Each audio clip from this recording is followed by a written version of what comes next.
Good evening, ladies and gentlemen. Welcome to Tate Modern.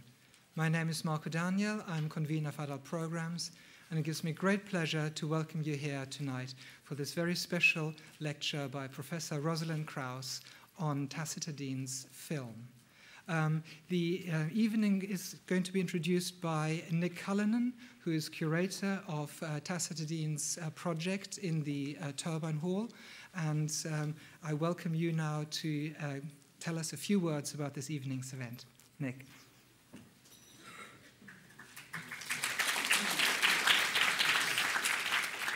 Good evening. Thank you for coming. I'm Nicholas Cullinan, and I'm curator of international modern art at Tate Modern. Tonight, I'm thrilled to be given the slightly redundant job of introducing someone who really needs no introduction at all, Professor Rosalind Krauss, who is university professor at Columbia University in New York. Over a brilliant career beginning in the early 1960s, with important articles and reviews for Art Forum, Professor Krauss has consistently proved to be our most eloquent, inspired, and strident voice in art criticism, and her writing a touchstone for successive generations of scholars. An editor and co-founder of October magazine, she is the author of many books which now define art historical writing over the last 5 decades.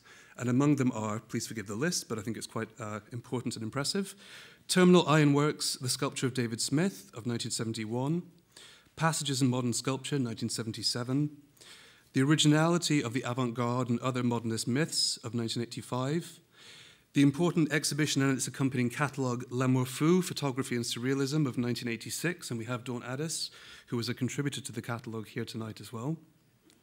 The Optical Unconscious, 1993, Formless, A User's Guide with Yves Allenbois, 1997, A Voyage on the North Sea, Art in the Age of the Post-Medium Condition, 1999, The Picasso Papers, 1999, Perpetual Inventory, 2010, and bringing us to last year with Under Blue Cup, which is available in our bookshop, and I recommend it. Today is International Women's Day, and so it seems fitting to have a meeting of two such brilliant minds, Rosalind Krauss and Tacita Dean, through their overlapping interest in and defense of medium specificity, at a time when some seem ready to dispense with such categories. We are delighted that Tacita has joined us today from Berlin and is in the audience. I am also pleased to say that Rosalind Krauss has kindly agreed to take some questions at the end of her lecture. Tonight, then, Rosalind Krauss will address Tacita Dean's work Film in terms of her ongoing work on medium specificity and its relationship to memory. So, over to you. Thank you.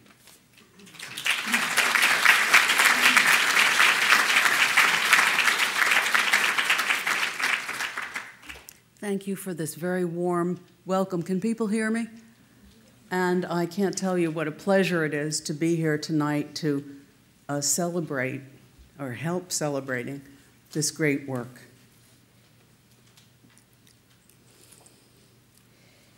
In artists' interviews broadcast on the Tate's cable channel, Tacita Dean describes the thoughts that led to Film, her current work in the Turbine Hall. She tells how she was compelled to experience the green ray, the last flash of the dying sun as it refracts and bends beneath the horizon. To capture this elusive flash, often witnessed by sailors, she timed the setting of the sun as seen from the west coast of Madagascar in relation to the shooting time of a single roll of film. Positioning her camera loaded with its spool of celluloid, she began the exposure and waited for the event. Next to her were 2 observers with video cameras, neither of whom had seen or captured the phenomenon, and insisted their videos were the documentation that she had not seen it either. But when the film was developed, the flash of green, having proved too elusive for what she calls the pixelation of the digital world, and having defied as well the solid representation on a single frame of celluloid, there unmistakably existent in the fleeting movement of film frames was the green ray. Triumphant about this unimpeachable evidence held on the chemical emulsion, Dean was acknowledging what has been called the indexical nature of the analog photograph. Index is a term used by the philosopher Charles Sanders Peirce to register the difference between the photographic and the manually composed pictorial image. The index, he argues, is a trace causally registered on the film, the way finger or footprints are left at the scenes of crimes. If the photograph is indexical, the handcraft manipulations of painted or digital images are what Peirce calls iconic, to indicate the relation they have to their reference. To indicate that the relation they have to their reference is not causal, but contrived.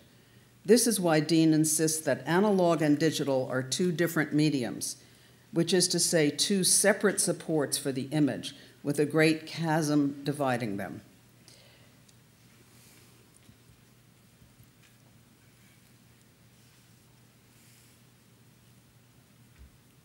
Now I have to find the little thing, okay.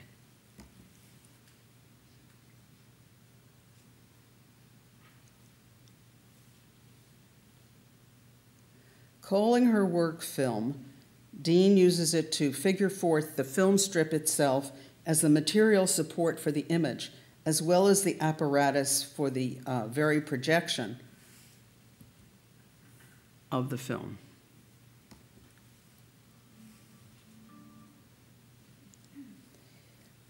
In this figuring forth, Dean is thereby asserting the specificity of film. By doing so, she runs against the current conviction that there is no itself in which a medium of any kind can be specific. Deconstruction at the hands of Jacques Derrida has dismantled the very idea of that selfhood which undergirds what modernism has called specificity. Dismissing this with the word propre to indicate both the self-conscious presence, the self's conscious presence to itself. Propre is also French for clean, which modernism translates as pure, gesturing to the gulf that separates one medium from the other so that we can speak of the purity of each.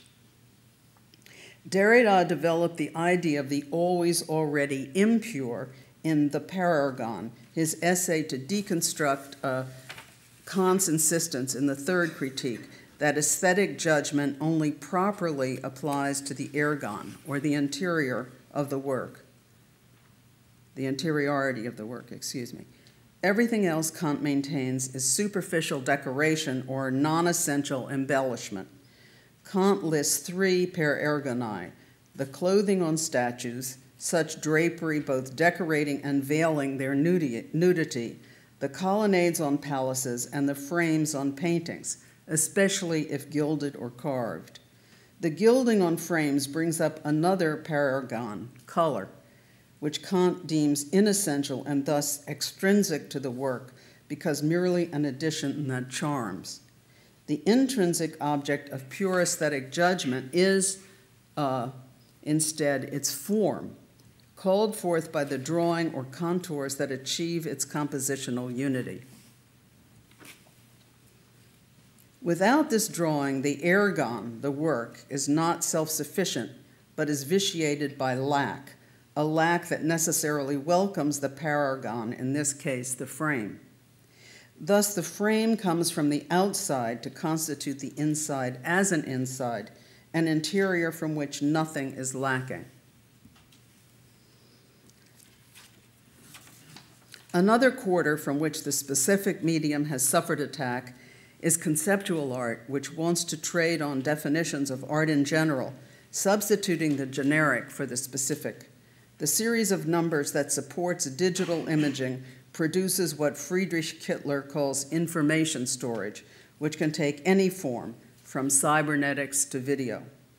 The specificity of the medium, its selfhood, also fell victim to what Achille Oliva named the trans-avant-garde, that cheerful jettisoning of the progressive unfolding of a specific medium in terms of its individual history. These three things have brought about our current plight, which elsewhere I've called the post-medium condition. There are some contemporary artists who truculently hold out against the meretriciousness and vulgarity of this condition, and Tacita Dean, with her refusal to accept the obsolescence of celluloid film as a living medium, is clearly one of them. Attesting to its photographic or indexical basis, the celluloid film is divided into individual frames as the strip of film passes against the aperture of the camera and is sequentially exposed.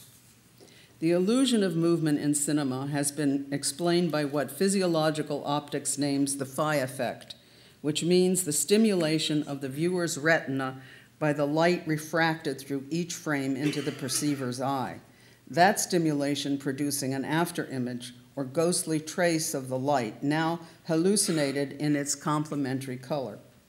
As these traces hover over the next projected frame, the first blending with the second, the transition between them seems fluid, imperceptible.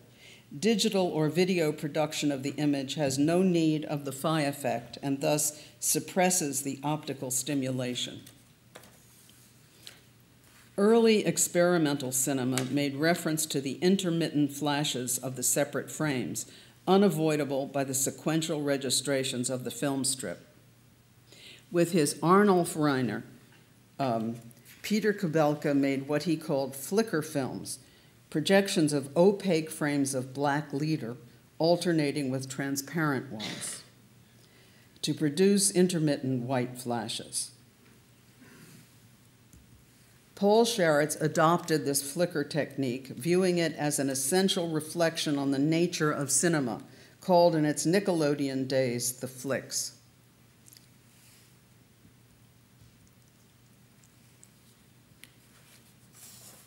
Returning to Dean's Tate project, which he names Film,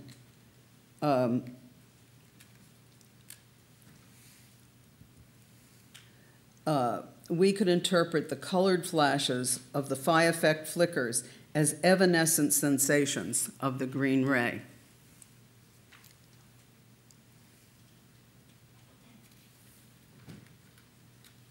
Dean herself would call these flashes metaphors in her determination to create film as poetic as opposed to prose.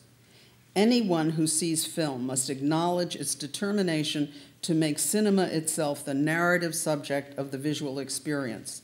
The most insistent of her ways to produce this reference are the rows of sprocket holes flanking the central image as they rise vertically in a figuration of the very strip of film we watch, as if even now rewinding itself up into the film projector's gate. Cinema itself had posed a vexing problem for what has been called structuralist film, that independent cinema which flourished in the 1950s and 60s at the hands of filmmakers, not to be too Americanocentric, such as Hollis Frampton, Michael Snow, Ken Jacobs, and George Landau, with his Film That Rises to the Surface of Clarified Butter. Cinema is a multifaceted apparatus, making the it of itself hard to locate. Is it the screen or the beam of light that pierces the blackened void to halate the image? Or is it the film strip, the camera, or the projector?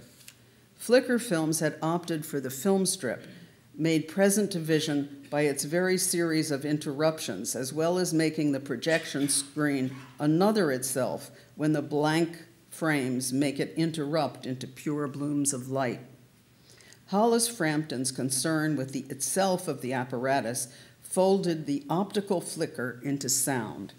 One film of his Hapax Legomena, a brilliant film called Critical Mass, so interrupts the violent quarrel between a teenage couple that their gestures become spasmodic and their voices explode into mere stutters. Here comes Critical Mass. Wonderful. Getting in touch with you. Where? Wonderful. I mean, you Where know, were you? I could have called home. I could have called home, Tell me but where you you were. called Tell me home, where but you were. Tell me where you were. Tell me where you were. Tell me where you were, that you couldn't get where you were, that you couldn't get in touch, that you couldn't get in touch. It was such a problem. I was just away. Oh, so it's a big secret. Oh, so it's a big secret. You know, it's a big secret. You don't want to tell me. Secret. You don't want to tell me. Want to tell me. You don't have to know. You don't have to know. You don't have to know.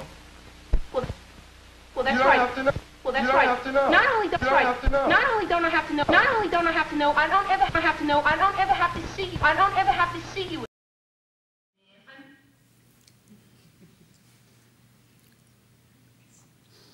Others of this structuralist generation looked for the itself in that vital part of the camera which constitutes its lens, Michael Snow pulling focus over the 1 hour's zoom of wavelength.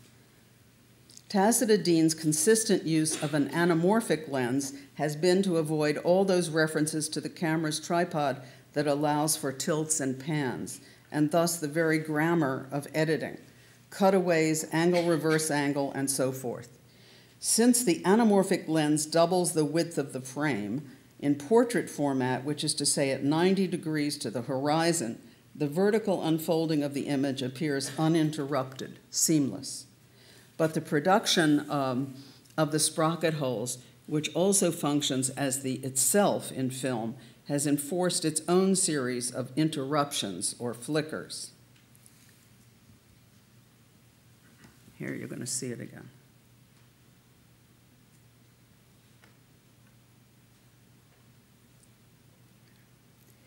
The visual presence of the sprocket holes in film required that the celluloid strip be masked, exposed, and then rewound into the camera, each stoppage in the shoot causing a minute gap and therefore a flash of light, a miniature and insistent green ray.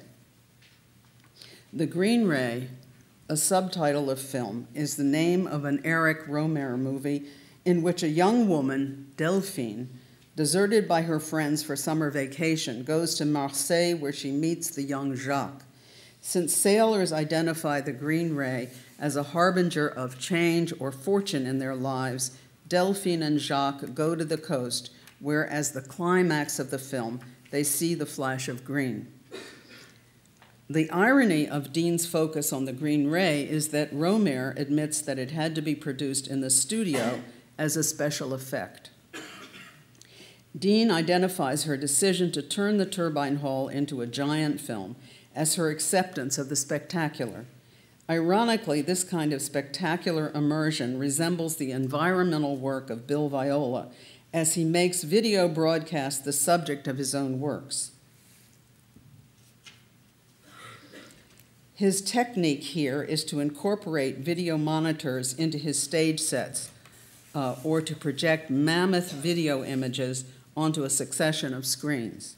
Each tiny monitor plays a broadcast of the work's environment as a whole. Room for St. John of the Cross opens a window for the viewer to peer into the saint's study, a small monitor sitting on its desk. The broadcast on the monitor's screen is alpine, with winds and storms howling around the mountains. Glancing from the cabin's window to the walls of the gallery, one sees the image of the mountains and hears the howling of the wind. Viola's structure suggests that the saint's composition is about the very storm that surrounds him, as though the storm had vortexed itself not only into the tiny screen, but onto the saint's written page. Literary criticism calls this miniature representation of the whole, tucked inside a larger representation, mise en abîme. The play within a play in Hamlet is Shakespeare's most famous use of this trope. Transmission of the scene fuses with its broadcast inside the saint's cabin. The simultaneity of transmission and broadcast is what Sam Weber identifies as the specificity of television, Viola staging this specificity in work after work.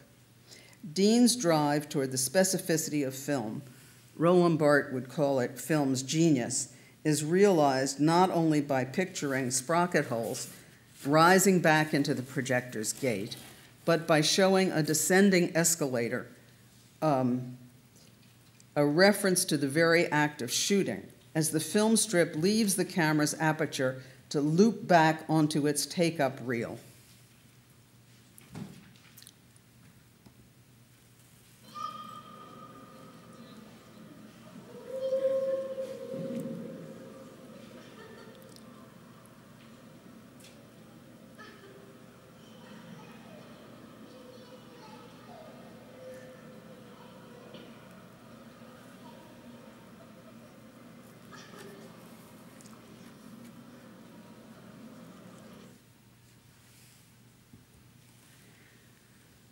Film's central image panel is a replication of the Turbine Hall's east wall, replete with oblong windows rising above a kind of metal wainscoting.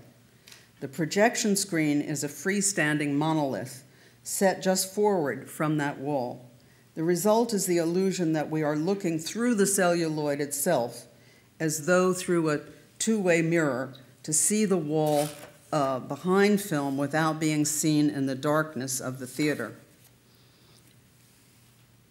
This is the perfect mise en abîme, as though the very hall had folded itself over the strip of film to imprint its image upon the film's face.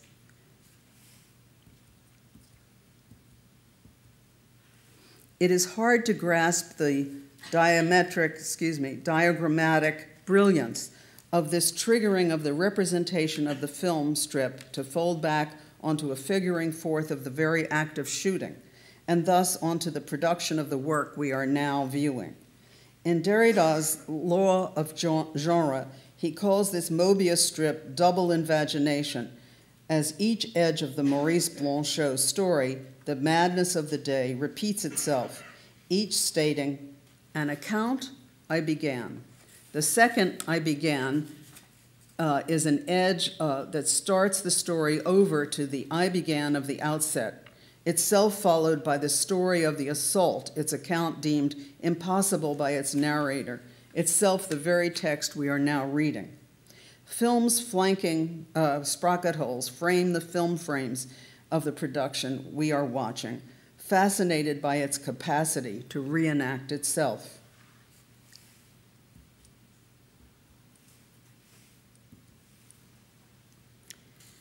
Beside the mise en abîme of Room for St. John of the Cross, Viola conceived sleepers, 7 bins of water, each with a TV monitor submerged within it, inducing an eerie blue halo to emanate from and to hover above the vats of water.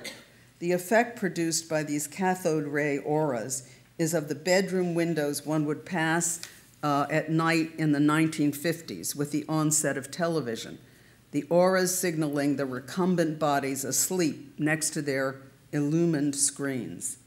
The dawn of a new medium to displace an older one, the way television displaced radio, is Dean's constant focus, as in these beautiful photographs of Leo Steinberg's unmistakable hand penning his essay on Michelangelo's Donitondo, present in the reproduction in front of him. As calligraphy is replaced by computer and word processing, the photos witness Dean's constant anxiety as she watches the threat digital technology poses to the survival of analog film. Her decision for film to use techniques specific to the history of cinema, such as masking, tinting, and glass matte painting, is a declaration of the gains dependent on the survival of celluloid film.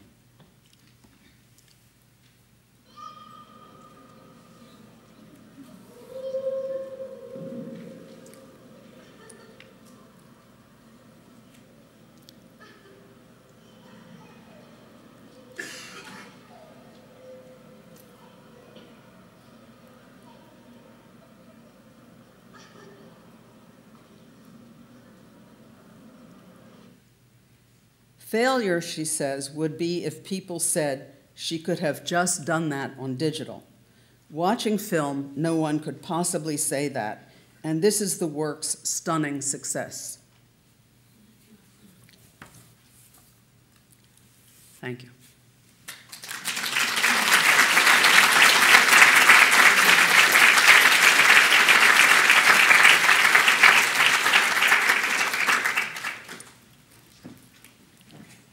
Should I go sit over there? Sure. Okay. Okay, yeah, better.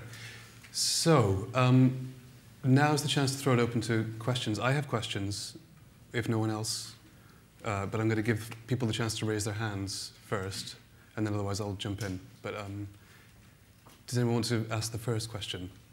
Nobody ever wants to ask the first question. I'll ask the first question if there's no other takers. Oh, okay, great.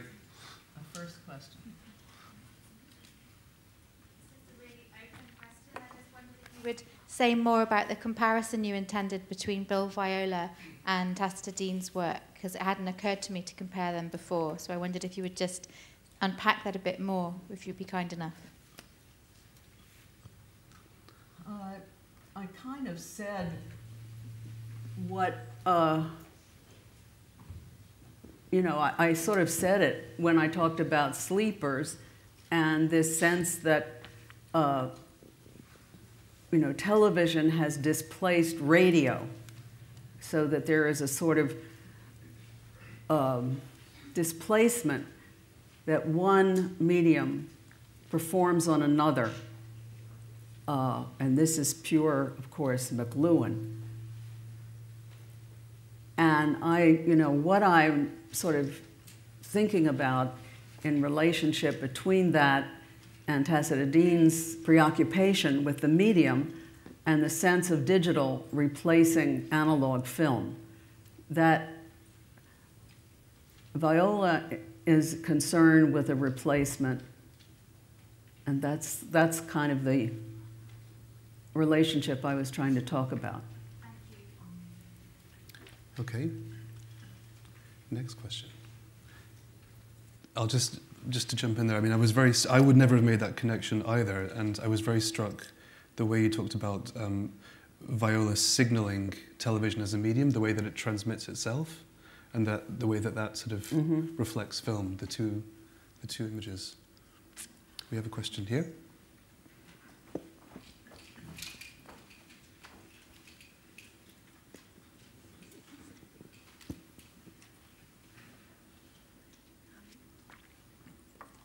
Of your book, Voyage on the North Sea, and just generations of us have taken from that book that medium can never be reduced to the material support, that it always points beyond itself, and that medium, in the age of the post-medium condition, is a kind of phenomenological trajectory.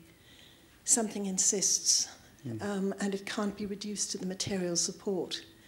But you seem to be doing something very interesting with that argument tonight, and I just wondered if you could say something about that. Thank you. Well, one of the things that really struck me when I first saw the film Voyage on the North Sea, well, actually it's not called, the painting is called Voyage on the North Sea, the film is called Analyse d'un tableau. What struck me very forcefully in that was that the painting is analyzed through these details. I mean, Broadhurst comes and makes these sort of close-ups of various details of the painting. And we move around basically through a kind of history of 19th and 20th century painting from the the sort of crashing waves, which make us think of Courbet and Manet's seascapes, through a kind of chiaroscuro on the white sails of the boat, which sort of made me think of sort of,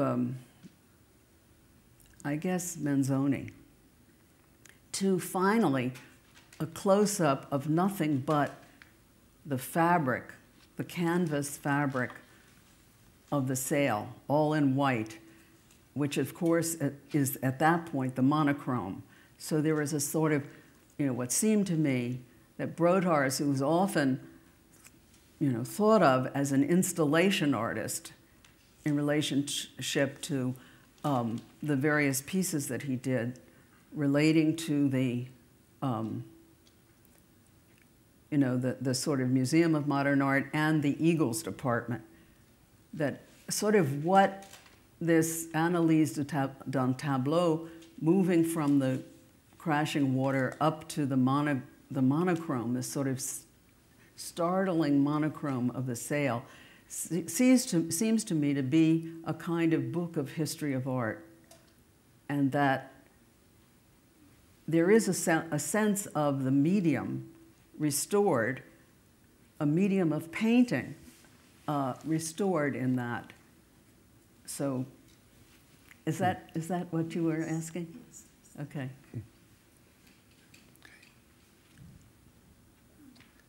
Do we have another question over there? There's some questions back there. Okay.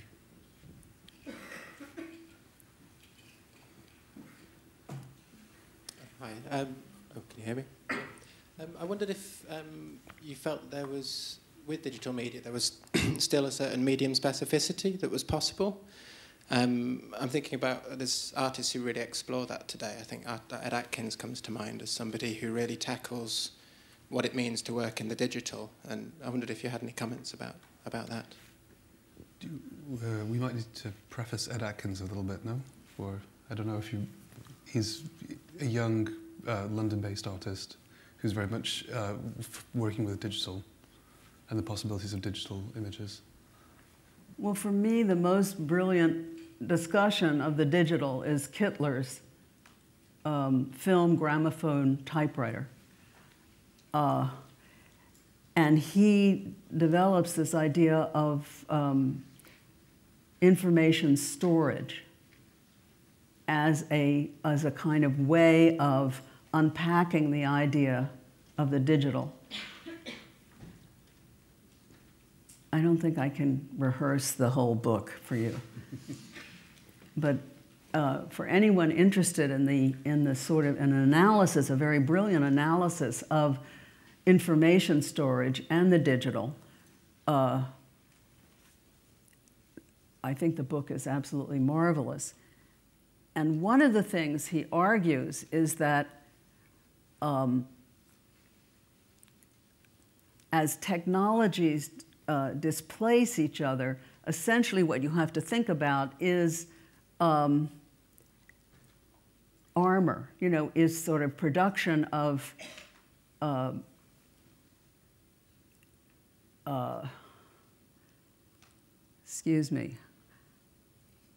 material for, you know, artillery and armor and the military. And he talks about, for instance, how film itself was only made possible by the repeating rifle. I mean, that's in a sense how, you know, the basis of the camera and the projector. So we could call it Winchester 44, or 45, sorry. So it's a very brilliant book. So if you are interested in the digital, I think you should read it. Do we have another question? I actually had a question I wanted to ask. I wanted to reverse it. We've seen tonight the artists that you're supporting and that you've championed in your recent 2 books as defending a medium or being entrenched in some idea of what a technical support is. I want to be a little mischievous and ask you, you used the word meretricious, which I think is quite striking. And so I want to ask you in reverse what you're actually castigating and thinking very much about your training with Clement Greenberg and the whole idea about medium specificity. What now do we have to almost defend against? Well, Under Blue Cup, which is the book I just wrote, kind of targets, I mean, it becomes the enemy, installation art. And I was particularly focused on Documenta 10, which starts out with a kind of series of installations. I mean, the director of Documenta 10, Catherine David, talks about how she thought about the progression, the sequence of of works moving toward the Friedrichshainium, which is the major park in Kassel. She thought about this, she said, as a kind of film with one thing, one installation, in a sense, cut into the other, and this progression, which she thought of as filmic. Well, I saw this every night on Arte in Paris, and I couldn't believe how unbelievably meretricious these things were. I mean, one of them was Karsten Haller's Pig Hut, which was basically a kind of bunker-like concrete building in which they were raising pigs.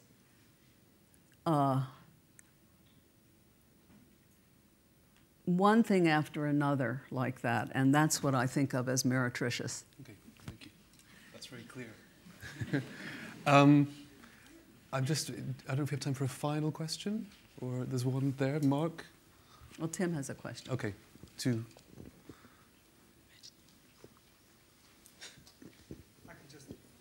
No, it's coming, we have time. When I first saw film, I was reminded of your account of Richard Serra's Hand-Catching Lead, where you write about the bits of lead falling as kind of analogues for the film frames falling through the shutter, because in Tacita's film there's so many things that are falling down, the bubbles, the eggs, the waterfalls, and so on. So I was wondering if you could say a little more about that downward movement in her work, but also what it might mean that in passages of film she reverses that and sometimes splits the screen into three and plays with falling so that you often get, for instance, a waterfall rising unexpectedly. And whether that points to a difference of approach between someone of Tacita's generation and then Richard Serra's. Well, what interested me in that hand-catching lead is the way the fist opens and shuts, and you get this kind of sense of the pulsatile, the film is sort of pulsating. And for me, this pulse or rhythmic beat goes against the sort of law of the sort of modernist law of the simultaneity of the visual field. And this simultaneity is interrupted by the beat or the pulse. And so that's the context in which I thought of Serra's work, that hand-catching lead.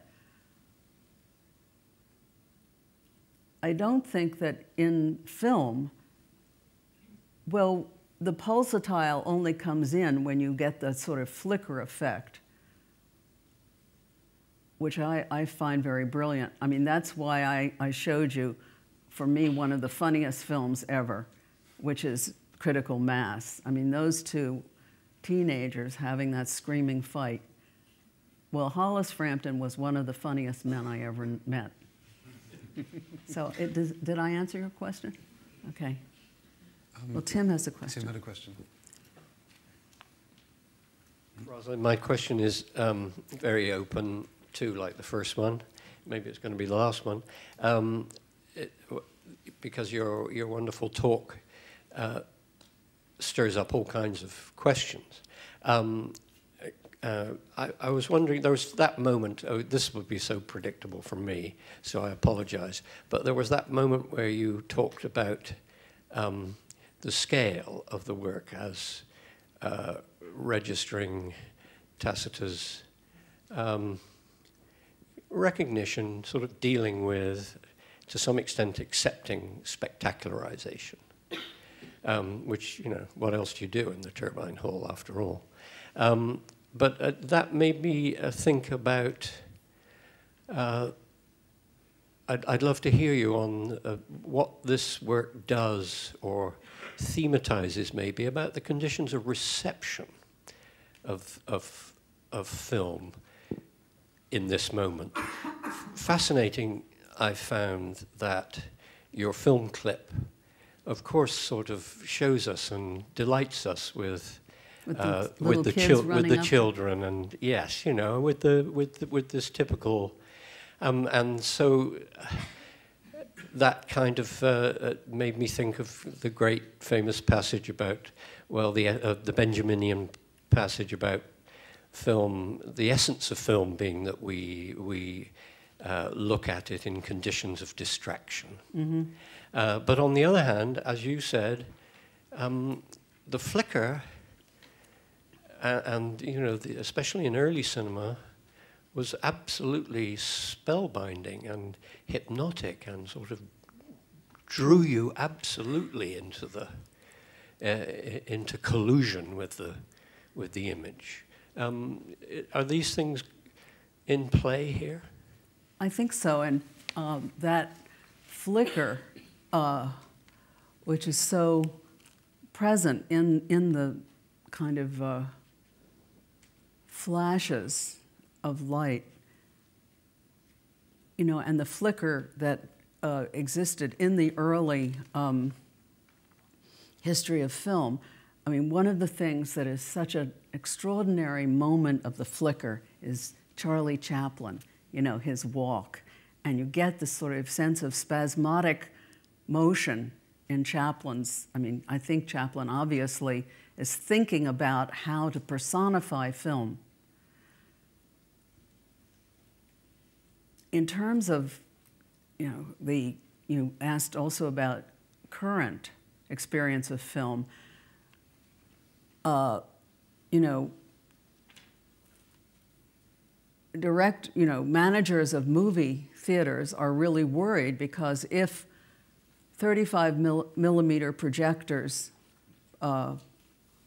break, there will be nothing to replace them. I mean, the sense of you know, this sort of irreversible and persistent obsolescence that's come to rule the whole experience of film. This is something that is incredibly scary. Yes, Anne.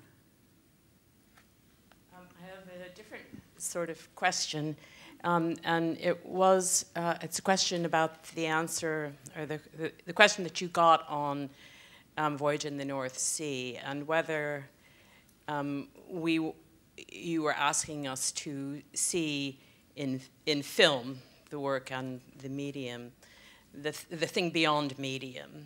And I wondered if one answer, my answer might be, well, yes, and in your paper, it takes the form of the green flash, which is the sort of elusive optical effect, which is part of the quest within the paper, the place where you begin. And I wanted lightheartedly to thank you for embodying the green flash as the thing beyond the talk in your choice of sock for this occasion. My choice of socks. Oh. Your own green flash as metaphor for the thing beyond performance. Would that work? Of course. Of course. Right. But more seriously, is this possibility that I'm opening, that the green flash is the thing beyond the medium which sort of guides? Well, I think, Tacita Dean herself speaks of it, of her interest in metaphor. And I think of the green ray itself as a sort of metaphor of expectation, which is part of one's experience of film, really, for me, from childhood. And in relationship to that whole business about Viola's sleepers, I have this intense memory as a child of walking at dusk along you know, through my neighborhood where there were terrace houses, and on the top floors, you would see that creepy blue coming out of the windows, which was obviously an effect of people falling asleep watching television. And so this sort of cathode ray aura was part of kind of my experience of television. I'm sure many of you, of the onset of television. Great, great. And that really was about radio, television displacing radio, which was really a form of life, radio. We have one more question over there.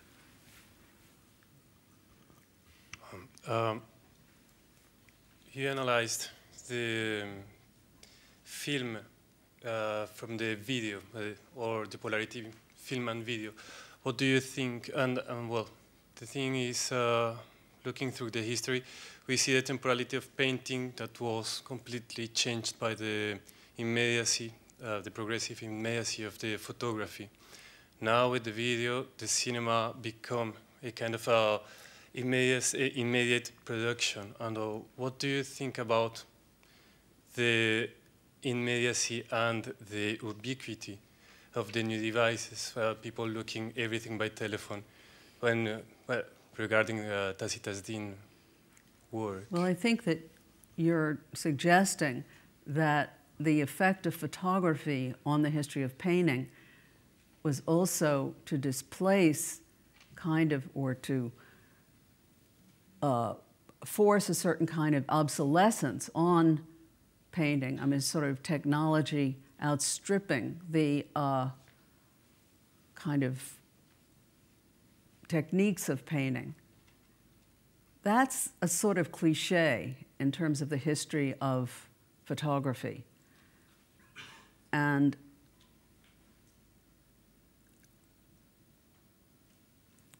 part of that cliche is to argue that the way that photography, in a sense, rendered pictorial effects obsolete was to take on those effects. And one thinks about pictorialist photography and the calotype as early photographic performance that indeed seemed to surpass Impressionism and various other pictorial forms. I happen myself to think that that argument really is really absurd, and that calotype photography and pictorialist photography were not really the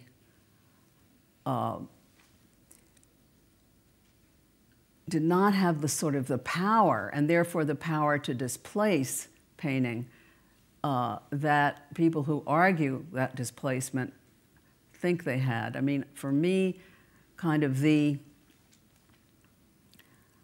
focus of photography on, you know, the geological experience. I'm thinking now of the, you know, the photography, the kind of photography of the Far West that was underwritten by the American government. I'm thinking of Louis Sullivan, those kinds of artists. For them, the sort of photography was related to science and not to the visual arts. And this sense of the discourse of science is enormously important. And therefore, you don't have, we could say, a kind of head-on collision between photography and painting. You asked another part of that question about Tacita Dean, which I'm sorry, I've forgotten.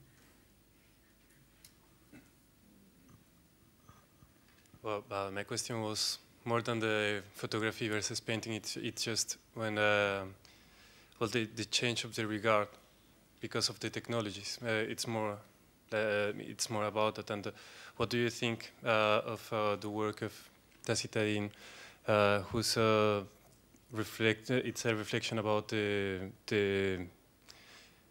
if we can say it in it's this way, the old way the cinema was made, this kind of production, this kind of temporality within the fact that we shot images and we cannot know the result until the celluloid is developed. And when we have almost all the population with telephones producing images, videos, and posting, because is that this work had an entire temporality from this conception until the way it was shown. And when we see people instantaneously making things, making images, posting on the web via the social networks, and this kind of a new image. And well, I have to say I am extremely grateful to YouTube, because I got the escalator and many of the images you saw from YouTube. And I had an incredibly pleasurable time thinking about this work and writing about it. The sense in which she is focused on the history of film, you know, the early history in terms of glass matte painting, tinting, masking, and this whole experience of flicker. That sense of the sort of concentration, a kind of a reverie about the history of cinema,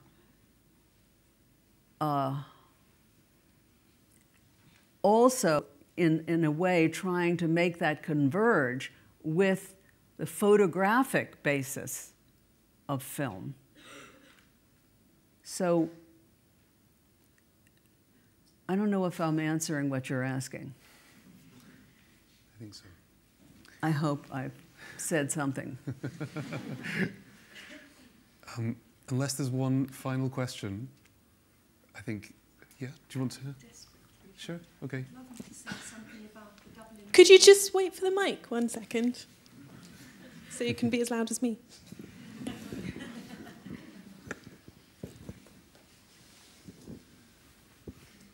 You made this wonderful point about the double invagination, Derrida's double invagination and Blanchot.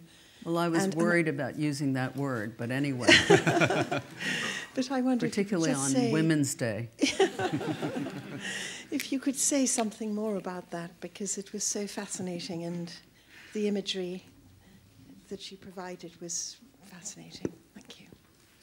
Oh, more about double invagination.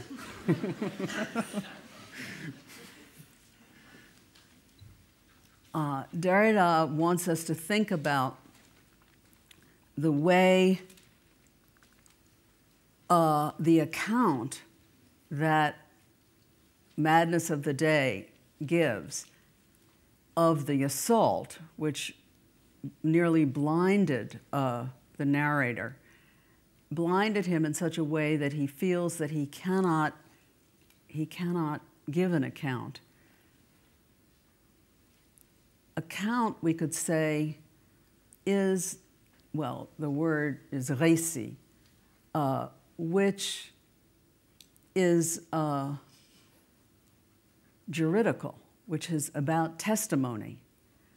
And we could say that testimony moves across the distinction between the juridical and the fictional, because the book is about, it's a work of fiction that insists on the importance of the witness, testimony, and therefore the veridical and not the fictional.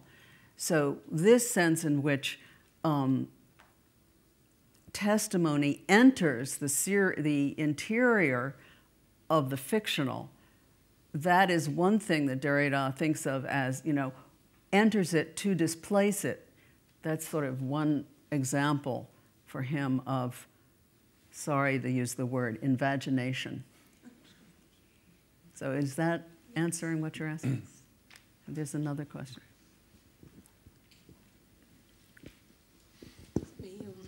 It's me.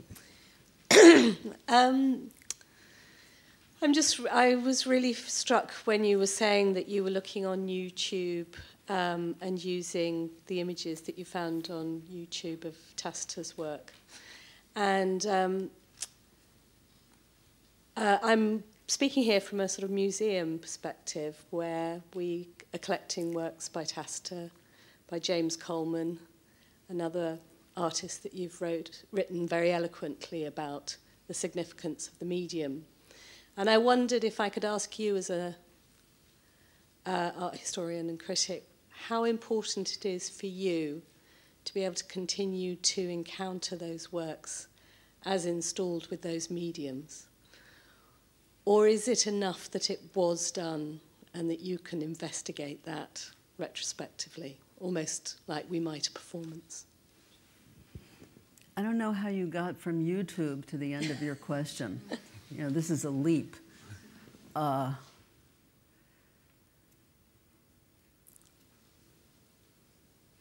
mean, the context is that obviously it's going to be increasingly challenging to be able to present these works as film, as 35mm slides, with carousel projectors. And so I'm interested in your perspective, because you're so connected to that, of how important that is, or whether you can investigate it retrospectively. One of the things that I thought about in sort of dealing with the question of medium was the way postmodernism really threw down a gauntlet to various artists, challenging them with the obsolescence of their own medium. If you think about Clementi, I mean, all those Italian postmodernist artists were kind of going against the grain of the sort of progressive history of modernism to sort of insist on the way that painting was now outmoded. And so I think that painters sort of in a kind of stupefaction by this idea that their own medium was now outmoded, turned to a new sense. Well, they sort of invented what I call a technical support, which is something that would turn away from what was supposedly this outmoded support with which they were working, oil on canvas or plaster on armature, whatever it was. This technical support was, in a sense, a way of inventing a new medium. And it kind of traded, we could say, I mean, the reason I use technical is that technical replaces the idea of the medium as artisanal. And so I sort of thought about, the first thing I thought about was Ed Ruscha and the way the pictorial medium is replaced by, or the pictorial support is replaced by the automobile. If you think about the parking lots, the gas stations, and even the road being a sort of sense of, you know, the support for the automobile. All of the automobile is a way of inventing a new support. And I don't think this is true about film at all. You know, there is no sense in which the support of film, of analog film, needs to be replaced. I mean, the sort of truculence with which Tacita Dean is refusing to replace the medium for me, that is the total brilliance of the work. Thank you. And it's, you know, the way it convinces one, once and for all, that there is this material or this medium is irreplaceable. So, is that answering what you're asking? I just come back because, so there's something about the action of the truculence, as you say, of Tacita's refusal to let it go. But your position in order to encounter the work, how important was that moment of encountering it in terms of, and the same with James Coleman, in order to understand it? How important was the physical presence, being in the presence of film or being in the presence of some of the Coleman? Well, I have to make a confession to you, and that is that I never saw the work. I mean, one of the things I did today, of course, was I went and saw it and walked up to that screen where the work is sort of extraordinarily dissolving into kind of particles of light. It's amazing. I had to write this paper without ever having seen it, and the only way I could do this was I was sent the link to that Artist Interviews Tate cable broadcast, where she talks so extraordinarily about the work. And behind her, you can actually see images of it. If you can imagine the chutzpah of doing this. So. Well, I hope the demise of film is as exaggerated as the demise of painting was. So please join me in thanking Rosalind Krauss. Thank you. Thank you very much.